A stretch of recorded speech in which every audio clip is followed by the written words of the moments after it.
Hello friends, welcome to Gyansheel education. तो दोस्तों, जैसा कि आपको पता ही है कि हमारा एसएससी सीजीएल 2023 का नोटिफिकेशन आया है और नोटिफिकेशन में एसएससी ने जो एज रेकनिंग की डेट है और एसेंशियल एजुकेशन क्वालिफिकेशन की डेट है, दोनों ही चेंज करी है जो अभी तक पैटर्न चला आ रहा है उससे।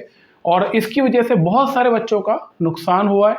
बहुत सारे ऐसे एस्पिरेंट्स हैं जो कि 3-4 साल 5 साल से मेहनत कर रहे थे और वो ये उम्मीद लगाए बैठे थे कि ये आखिरी अटैम्प्ट है, यहाँ पर हम एग्ज़ाम क्रैक कर लेंगे। बट अनफॉर्चुनेटली जो डेट रखी गई है वो 1 अगस्त रखी है, 1 अगस्त 2023, है ना। और इसके चक्कर में एक बहुत बड़ी संख्या में बहुत सारे एस्पिरेंट्स हैं जो कि डिज़र्व करते थे एक अटेम्प्ट और देना, वो बाहर हो रहे हैं। ठीक है, तो मैं सबसे पहले तो आपको बता दूं कि ये जो इशू है ये एसएससी के लिए नया नहीं है और एसएससी ने इसी इशू के ऊपर पहले भी काम किया हुआ है।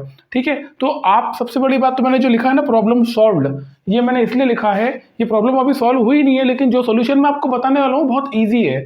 इसके लिए कोई आपको ट्विटर कैंपेन करने की जरूरत नहीं है, किसी के जाके हाथ पर जोड़ने की जरूरत नहीं, किसी को कुछ मत बोलो। जो मैं आपको बता रहा हूँ ना इस वीडियो में, उसको आप स्टेप बाय स्टेप फॉलो कर लेना, आपका काम बड़े आराम से होगा। ठीक है, बस सबसे पहला काम आपको ये करना है दोस्तों कि आपको संख्या इकट्ठी करना पड़ेगी। जितने बच्चे हैं जो इससे इम्पैक्ट हो रहे हैं, इसको इससे इफेक्ट हो रहा है, उन सबको प्लेटफॉर्म पे एक जगह आपको लाना पड़ेगा।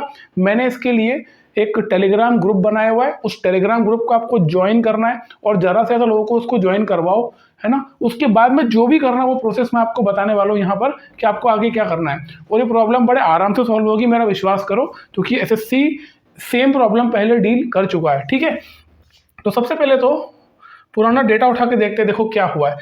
2020 वाला सीजीएल, लास्ट 3 सीजीएल का डेटा बताता हूँ आपको। 2020 वाला सीजीएल जो हुआ था, वहां पर उसका नोटिफिकेशन आया था 29/12/2020 को, मतलब पूरा साल खत्म हो गया, उसके बाद नोटिस आया। और जो एज रेकनिंग की डेट थी वो थी 1 जनवरी 2021। ठीक है, फिर 2021 वाला आया, उसका जो नोटिफिकेशन आया वो 23/12 को आया और उसकी एज रेकनिंग 1 जनवरी 2022, है ना। 2022 वाला जो नोटिफिकेशन आया वो 17 सितंबर 2022 को आया और उसकी भी एज रेकनिंग की डेट डाली 1 जनवरी 2022।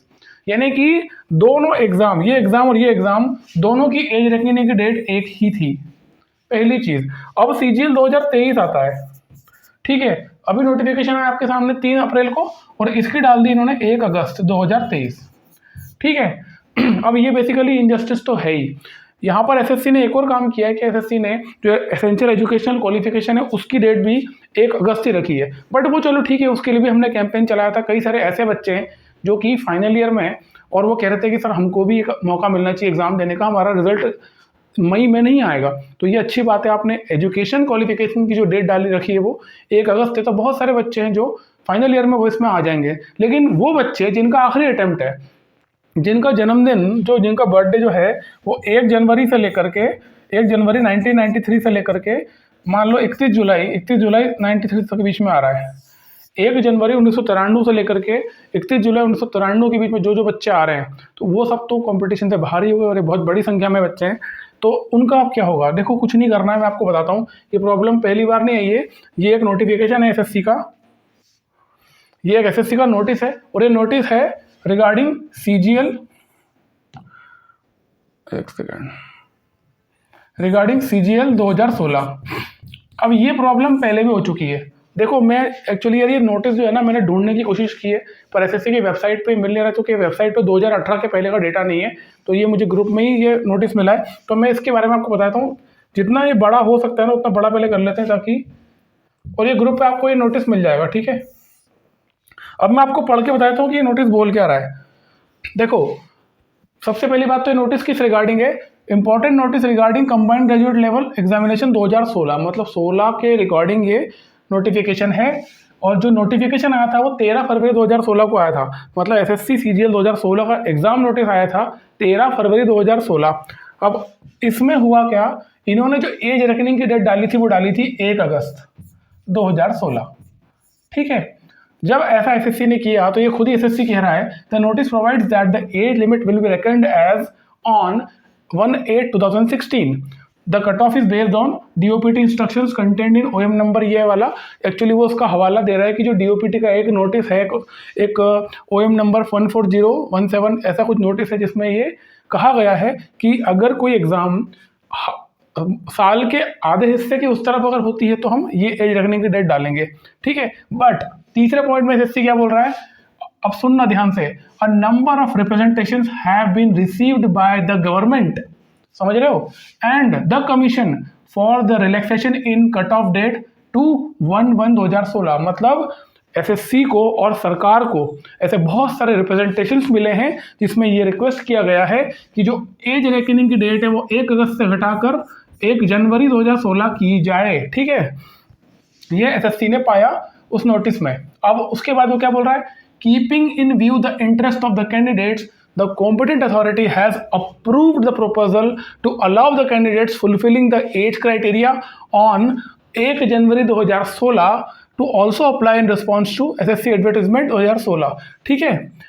अब यहाँ पर एसएससी ने जितने ग्रीवेंस उसको मिले, जो भी उसको बच्चों ने गवर्नमेंट को और एसएससी को जो भी मेल्स किए, ग्रीवेंस किए, उसके बेसिस पे एसएससी ने इस चीज़ को समझा और एसएससी ने कंसिडर कर लिया कि ठीक है, हम आपकी जो तारीख है एज रेकनिंग की उसको 1 अगस्त से हम 1 जनवरी कर देते हैं, ठीक है। तो इसका मतलब क्या हुआ दोस्तों कि एसएससी ने, अगर एसएससी के पास में एक बड़ी मात्रा में ग्रीवेंस जाते हैं, मेल्स जाते हैं और पीजी पोर्टल पे गवर्नमेंट के पास भी जाते हैं, तो ये हमारा काम बड़ी आसानी से बन जाएगा, ठीक है। अब मैं आपको बताऊंगा कि आपको ग्रीवेंस डालना कैसे है, ठीक है। अब यहाँ पर उन्होंने ये भी लिख दिया कि in view of this all candidates meeting the age criteria as on 1 January 2016 and also 1 August 2016 are eligible to apply. मतलब ये कि जो भी इस एज क्राइटेरिया में आ रहे थे वो दोनों ही अब एलिजिबल हो गए अप्लाई करने के। तो देखो कैसे आपको ग्रीवेंस डालना, वो तो बात की बातें बता दूंगा अभी। आप लोग एक चीज़ जरूर ध्यान रखना, जो भी फॉर्म आप भर रहे हो ना उसको जरूर अप्लाई कर दो, ठीक है। क्योंकि हो सकता है एसएससी, हालांकि हम कोशिश करेंगे मनवा दें, बट आपको उसको अप्लाई जरूर करना। तो ये नहीं कि यार अपन बाहर हो गए तो अपन अप्लाई नहीं कर रहे हैं, यार हिम्मत हार दिया। तो सबसे पहले तो अप्लाई जरूर कर देना, ठीक है। आप ये देख लो कि ये आपको पीजी पोर्टल पे कैसे करना है। यहाँ पे आपको करना क्या है, आपको ग्रीवेंस डालना कैसे, आप गूगल पे जाओ और लिखो पीजी स्पेस पोर्टल, ठीक है। पीजी पोर्टल लिखा तो ये आपको यहाँ पर एक वेबसाइट दिखेगी पीजी पोर्टल की, और pgportal.gov.in है। अब ध्यान रखना दोस्तों, जब भी आप सरकारी वेबसाइट देखोगे तो उसके आगे .gov.in होता है, तो वो ऑथेंटिक सा वेबसाइट है, सरकारी वेबसाइट है, वहाँ पर अपना डेटा आप डाल सकते हो, ठीक है। यहाँ पर आप जाओगे तो यहाँ पर एक नीचे एक ऑप्शन है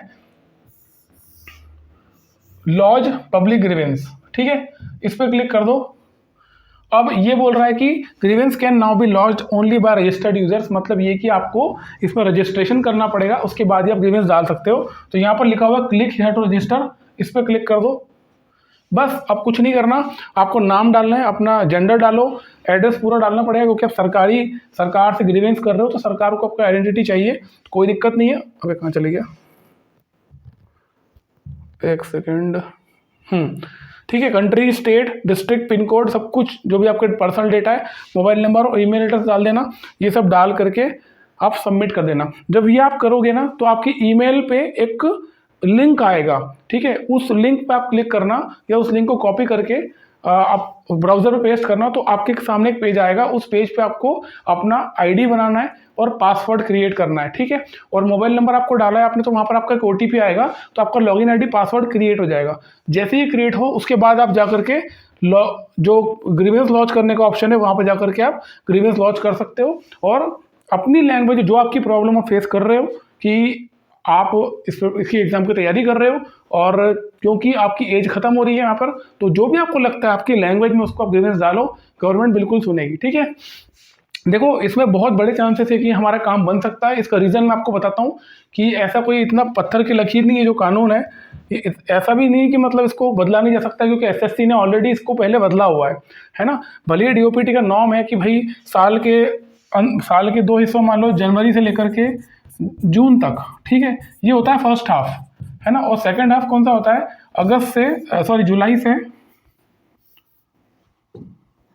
जुलाई से दिसंबर, ठीक है। तो डीओपीटी का मैं आपको मोटा मोटा बता देता हूँ कि वो नोटिफिकेशन क्या है। डीओपीटी का जो रूल है वो ये है कि अगर एग्जाम का एक बड़ा हिस्सा अगर दूसरे हाफ में हो रहा है तो जो एज रेकनिंग है वो 1 अगस्त रखी जाएगी, और अगर एग्जाम का जो प्रीलिम्स भी अगर फर्स्ट में हो जाता है, प्रीलिम्स और मतलब मेजोरिटी ऑफ पोर्शन अगर फर्स्ट हाफ में हो रहा है तो वो 1 जनवरी रखेगा। बट ये रूल कोई इतना इफेक्टिव नहीं लगता है, क्योंकि एसएससी खुद ही इसको बायबैक कर चुका है, मतलब जैसा आपने ग्रीवेंस डाले तो उन ग्रीवेंस को एसएससी ने कंसिडर किया और काम बन गया। तो देखो सीधी सी बात है, यहाँ पर कोई एसएससी का नुकसान तो हो नहीं रहा है ना। तो हम ये नहीं कह रहे कि आप जो एसेंशियल एजुकेशन क्वालिफिकेशन की डेट है उसको पीछे कर दो, उससे कोई मतलब नहीं है। तो यहाँ पर केवल वो बच्चे जो कि 6 महीने के इसमें आ रहे हैं उनका नुकसान हो रहा था, क्योंकि उनकी 3-4 साल की मेहनत थी। ठीक है, तो आपकी ग्रीवेंस डालो, मेल करो, एसएससी की ऑफिशियल ईमेल आईडी पे जाके मेल करो। जितना ज़्यादा आप करोगे ना उतने ज़्यादा वो अवेयर होंगे, वो कर देंगे। ठीक है, मेरी भी रिक्वेस्ट है एसएससी से कि इसमें देखिए कोई भी नुकसान एसएससी का नहीं है, बट और सवाल यहाँ पर एक अटेम्प्ट का भी नहीं है। सवाल यहाँ पर ये है कि जो बच्चा 3-4 साल से मेहनत कर रहा है, एक अटेम्प्ट उसका था, जो मतलब वो उम्मीद कर रहा था, लेकिन अचानक से उसको पता चलता है कि 1 अगस्त तारीख चली गई है, तो ये कहीं ना कहीं से मतलब अव्यवहारिक लग रहा है, सही नहीं लग रहा है। तो मेरा यही रिक्वेस्ट है एसएससी से भी, अगर ये हो सके तो प्लीज़ इसी प्रकार का एक नोटिफिकेशन, एक नोटिस आप निकालिए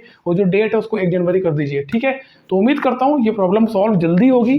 सबसे आप रिक्वेस्ट कर रहा हूँ कि अप्लाई जरूर कर देना, अभी जल्दीबाजी में तो मत करना, लेकिन 9-10 तारीख तक अप्लाई जरूर करना। ये मत सोचना कि आपने अपन बाहर हो गए तो अपन क्यों अप्लाई करें, क्योंकि ये मौका है, हो सकता है आपका नाम आ जाए, मतलब आपको कोई अपॉर्चुनिटी मिल जाए। ठीक है, तो मिलते हैं अगली वीडियो में। थैंक यू सो मच, जय हिंद।